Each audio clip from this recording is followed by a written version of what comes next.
Hello everyone, విజయనగరంలో ఉంటున్న శ్రీ అనంత పద్మనాభ స్వామి వారి ఆలయం కోసం అయితే తెలుసుకుంటున్నాం కదా. ఇంకా దానికోసం తెలుసుకునే ముందైతే ప్లీజ్ మా ఛానల్ అయితే సబ్స్క్రైబ్ చేసుకోండి, లైక్ చేయండి, షేర్ చేయండి, కామెంట్ చేయండి. అయితే మేము లోపల గర్భగుడిలోకి వెళ్ళాక చూసారు కదా, మొత్తం అంతా గర్భగుడి కన్నా ముందు మండపం ఎక్కువ ప్లేస్ ఆక్యుపై చేసి ఉంటుంది. ఆ మండపం దగ్గర గర్భగుడిలోకి వెళ్ళి మేము వీడియో తీయాలని ట్రై చేసాం, కానీ అసలు విగ్రహాన్ని 2 or 3 times వీడియో తీస్తే ఆటోమేటిక్ గా వీడియో అయితే క్లోజ్ అయిపోయింది.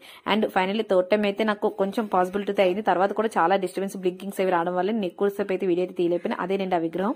సో ఈ విధంగా అక్కడ స్వామివారి అయితే విగ్రహాన్ని వీడియో తీసినప్పుడు నాకైతే జరిగిన విశేషం అయితే ఇది. నాకైతే ఇది కొంచెం వింతగానే అయితే అనిపించింది. మీకు ఎలా అనిపించింది అయితే నాకు తెలియదు.